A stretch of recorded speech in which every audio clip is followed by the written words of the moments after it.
morning everyone and welcome to another moto vlog. Ayun, papasok na naman sa opisina.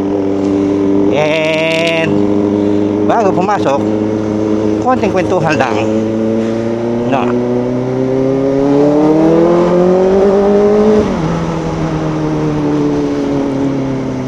Bakit nga ba ZX4RR ang napili ko?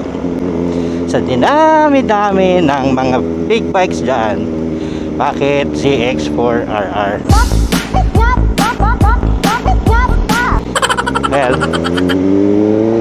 kwentuhan ko kayo.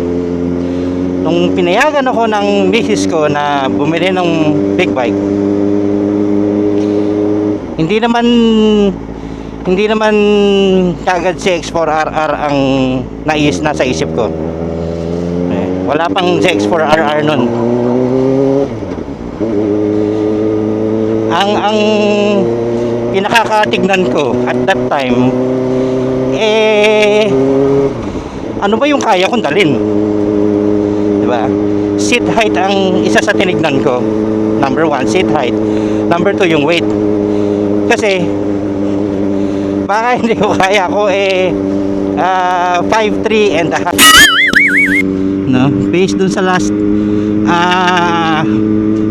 annual physical exam ko, ako 5'3" and a half. So dun sa mga review sa YouTube, ang kayang sports bike nun at that time Ninja 400 sa sports bike. May isa pa akong tinignan nun, cruiser bike, which is the Honda Rebel 500. Yung Honda Rebel 500 talagang mababa yun, flat foot ako dun kahit sa height ko to. Pero syempre, sabi ko nga nung dati kong vlog, sports bike talaga ang gusto ko. Nung bata kasi ako, yun ang impression ko sa big bike, sports bike. Siguro before my teen days, ang tingin ko, ang impression ko sa big bike, sports bike. Kaya nung time na pwede na akong makakuha ng big bike, sports bike agad. Ninja 400 yung isang tinignan ko dahil may mga nag-reviews na una-una beginner friendly, tsaka ideal siya for average Filipino heights. So yun ang kinonsider ko. Ngayon, meron pa akong tinitignan nun, yung CBR 500R. Pero medyo may konting mataas ng konti compare sa Ninja 400.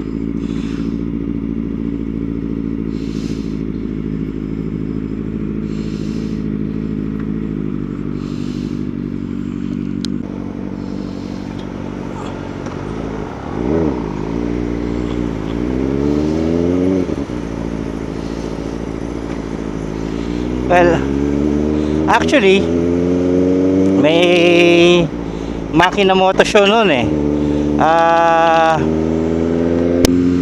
ano ata yun, 2023. Meron pang meron pang display ang Kawasaki na Ninja 400. Yung colorway niya is yung black na may parang gold stripes, no? So yun pa yung time na yun na naka-display. Nung inupuan ko siya, surprise talaga ako kasi grabe abot ko.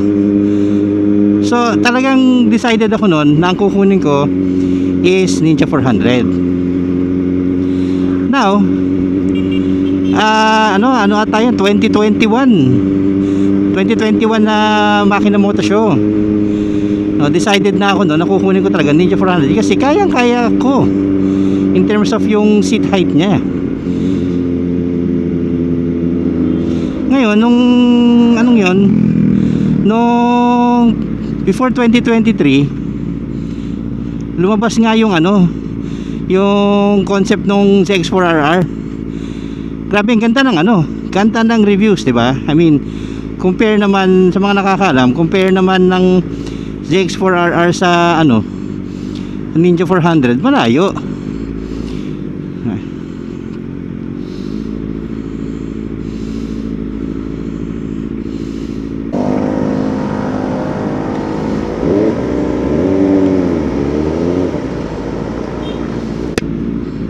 So yun, isa sa kinonsider ko, inline 4 siya, di ba? Ang Ninja 400 inline 2. So tunog pa lang, di ba? Sobrang layo so, sa Ninja 400. Pagkatapos yung specs niya, yung features niya, sobrang dami, di ba? May quick shift up and down, ABS brakes, di ba? Front and back. May traction control na 4 modes, di ba? Yung rain, ano yan? Rain, road, and sport. Tapos yung pang-apat is yung sarili mo setup. Pero ako, ayan, lagi lang akong naka-rain. Mostly, minsan nagro-road. Sabi dahil ako beginner rider. Beginner rider ako, so mas less ang power pag rain I mean, sa akin okay na siya, malakas siya. Sa iba, naka-vlog naman yon na na nahihinaan sila. Most likely, siguro, sila yung talagang experienced riders, and at the same time, talagang ang mga nasubukan nila, mga riders sila ng mga higher displacement, 1000cc, compare talaga, mahina talaga. I would assume, hindi pa ako nakapag-drive ng higher than 400cc. So yun ang mga kinonsider ko. Ngayon, dito ko na, sabi ko nung time na nilabas yan, sabi ko, pag lumabas yan, napapanood ko na sa TV, pag lumabas yan, yan ang kukunin ko. Anong year yun? I think yun, 2023 din. 2023 din yun.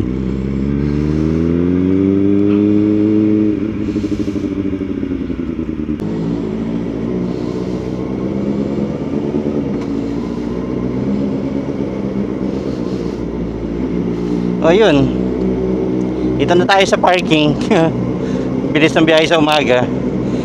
Anyway, naalala ko yung yung time na yon, na sabi ko nga, yung CX4R na yan ang kukunin ko.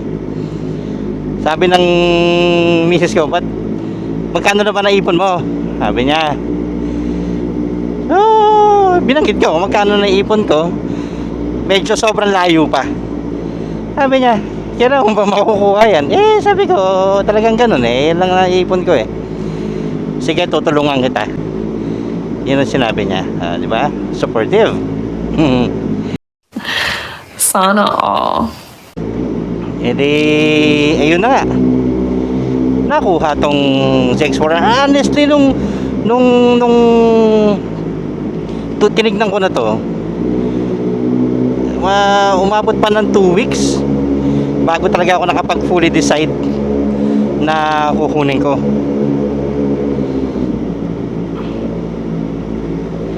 Yan, okay, tingnan mo na, dito tayo sa parking. So ngayon, nung makuha ko na to, talagang practice ng practice, kasi talagang baguhan ako. Kaya ako nauwi dito sa CX4R 4RR. Ang tanong, bibitawan ko ba to? I still do not know. Parang mahirap sa akin mag-detach kasi yung mga iba kong vlogs, diba, na medyo nahirapan din akong makahiwalay sa sasakyan. So anyway, salamat sa pagsama ulit, papasok na opisina. At ayun, I'll see you on my next one.